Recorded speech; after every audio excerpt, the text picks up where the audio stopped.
J'accepte le défi. Merveilleux. Je prépare mon petit baluchon, ma petite caméra, puis je pars. Je pars là.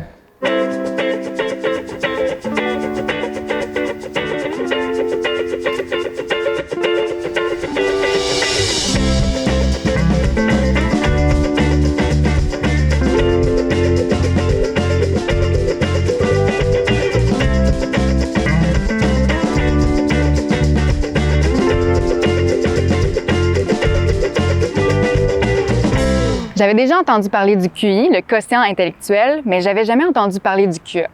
On a souvent pensé que le QI était la mesure de l'intelligence, mais c'est pas aussi simple que ça. Comme il n'y a pas qu'une seule forme d'intelligence, il n'y a pas qu'une seule façon de l'évaluer. Je t'explique ce que j'en ai compris. Le QI va venir évaluer mes capacités logiques, intellectuelles ou cognitives, tandis que le QE, lui, va venir évaluer mon intelligence émotionnelle. C'est mon quotient émotionnel. C'est ma capacité à identifier, prendre conscience, gérer mes propres émotions. C'est aussi ma capacité à identifier celles des autres, celles de mes collègues, celles de mes partenaires, celles de mes amis. Avoir un QE élevé, c'est être à l'écoute, être attentif, être observateur. C'est avoir du génie au sens relationnel pour faire le bien.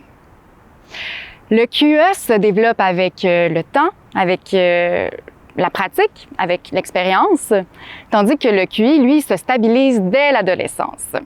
Le QI va m'aider dans ma réussite scolaire, tandis que mon QE, lui, va m'aider dans ma réussite éducative, dans mon développement global, et ce, tout au long de ma vie. On a longtemps pensé que le QI était l'élément principal, voire le seul, pour évaluer le potentiel de réussite. Mais c'est pas aussi simple que ça.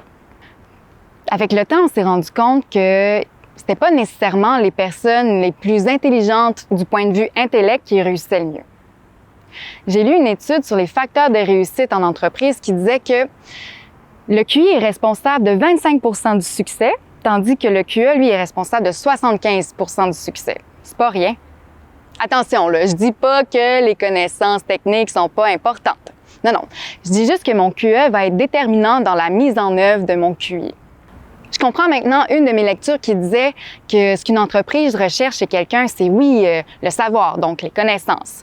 Oui, le savoir-faire, donc l'expérience, mais c'est surtout le savoir-être.